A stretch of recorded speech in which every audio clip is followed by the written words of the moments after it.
এই ভিডিওটি খুবই গুরুত্বপূর্ণ ভিডিও। এটি প্রমাণ হিসেবে রেখে দিতে পারেন আপনারা। বর্তমানে যে যুদ্ধ চলছে ইরান বনাম যুক্তরাষ্ট্র এবং তার জারজ সন্তান ইসরায়েলের মধ্যে, এটি একটি অসম যুদ্ধ, চাপিয়ে দেয়া যুদ্ধ। প্রথম থেকে আপনারা দেখবেন যে আমি যে কথা বলা শুরু করেছি, প্রথম থেকে আমি বলেছি যে এই যুদ্ধটি ধর্মীয় যুদ্ধ নয়, কোনোভাবেই ধর্মীয় যুদ্ধ নয়। এবং আজকে আপনাদেরকে চূড়ান্তভাবে বলে রাখছি, এই ভিডিওটি একটি সাক্ষী হিসেবে থাকবে, প্রমাণ হিসেবে থাকবে।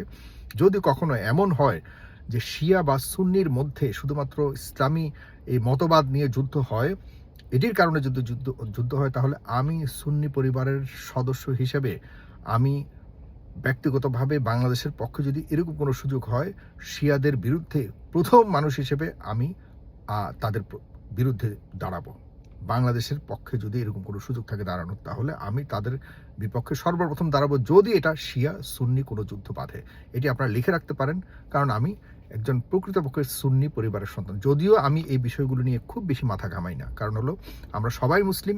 যে আল্লাহ এবং রাসূলের নাম নেবেন এবং আল্লাহকে স্বীকার করবেন, রাসূলকে স্বীকার করবেন, তারাই আমার কাছে মুসলিম। এবং মানুষ হিসেবে আমি তাদেরকে সর্বপ্রথম প্রাধান্য দিই। এরপরে মানে ধর্মীয় বিষয় ছাড়াও যে কোনো ধর্মের মানুষকে আমি সমানভাবে গুরুত্ব দিতে চাই। ধর্মীয় বিতর্ক যখন আসবে, তখন আমি তাদেরকে ধর্ম হিসেবে দেখব, কিন্তু আমি সবাইকে মানুষ হিসেবে আগে দেখতে চাই। এটি হলো আমার স্পষ্ট অবস্থান।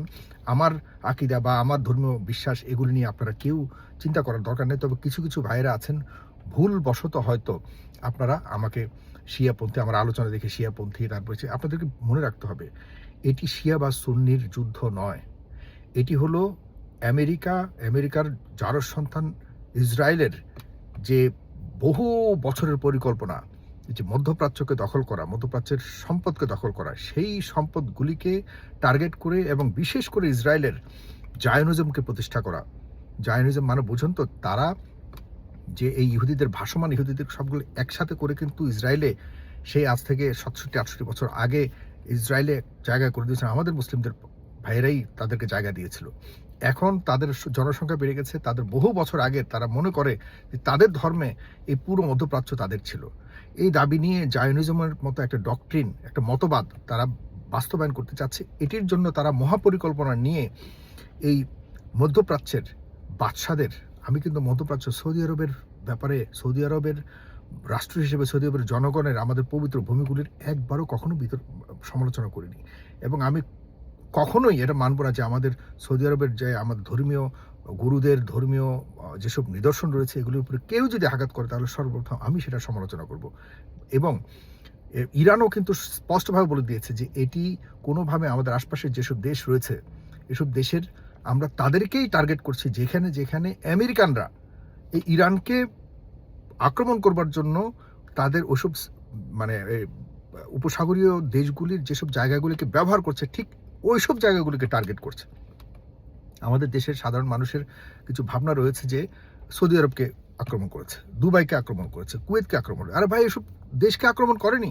হ্যাঁ, অবশ্যই ওইসব দেশে কোনো না কোনো একটা জায়গাকে আক্রমণ করা মানেই হলো ওইসব দেশের সার্বভৌমত্বকে আক্রমণ করা, এটি সঠিক।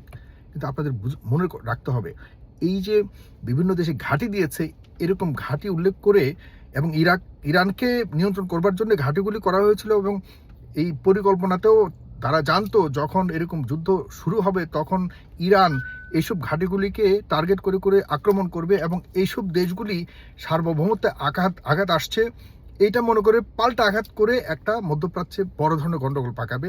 এটাই ছিল পরিকল্পনার অংশ, সেটি হতে যাচ্ছে। আমরা বোঝানোর চেষ্টা করছি মধ্যপ্রাচ্যের বাদশারা কিন্তু মধ্যপ্রাচ্যের, মানে আপনার মাথায় রাখতে হবে, আমাদের পবিত্র ভূমির মালিক কিন্তু তারা নয়। পবিত্র মানে যে নিদর্শনগুলি রয়েছে, এগুলির মালিক তারা নয়, তারা শাসক গোষ্ঠীর সাথে ধর্মের সাথে কোনো সম্পর্ক নাই।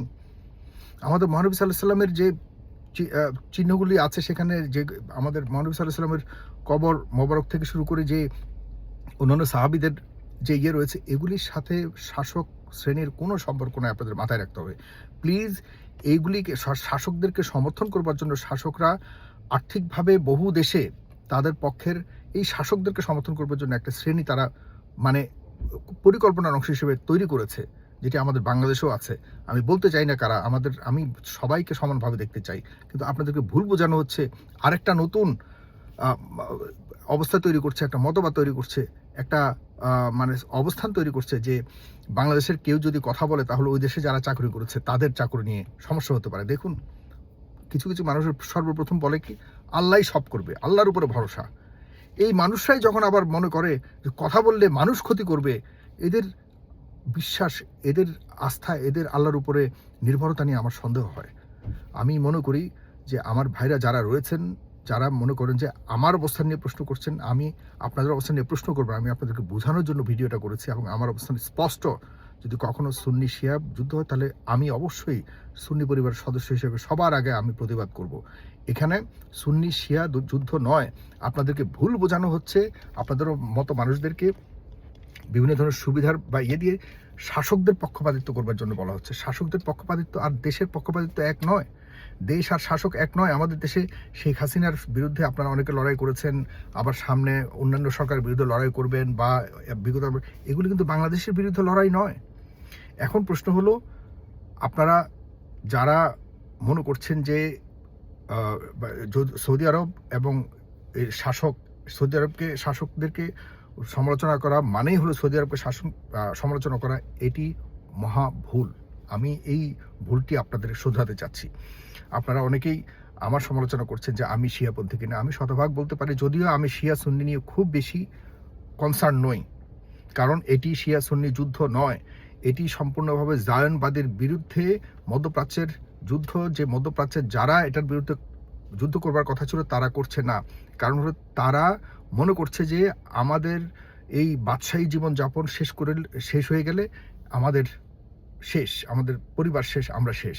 সুতরাং বাদশাহী জীবনযাপনকে ঠিক রাখার জন্যেই তারা এখনো পর্যন্ত মধ্যপ্রাচ্যকে দখলদারদের বিরুদ্ধে তাদের অবস্থান এখনো পর্যন্ত তারা শক্তভাবে দাঁড়াতে পারছে না, পারবেও না, কারণ তাদের কাছে ক্ষমতাই সবচেয়ে বড় ইয়ের। আমি সেই শাসকদের বিরুদ্ধে বলছি।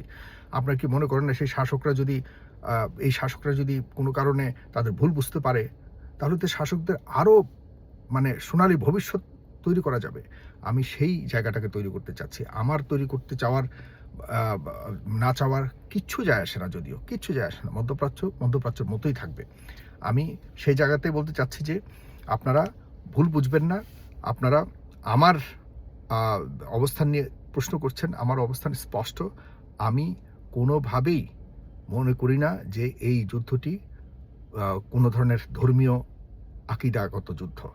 এটি শুধুমাত্র এই মধ্যপ্রাচ্যকে দখল করবার যুদ্ধ। ধন্যবাদ সবাইকে। সালাম।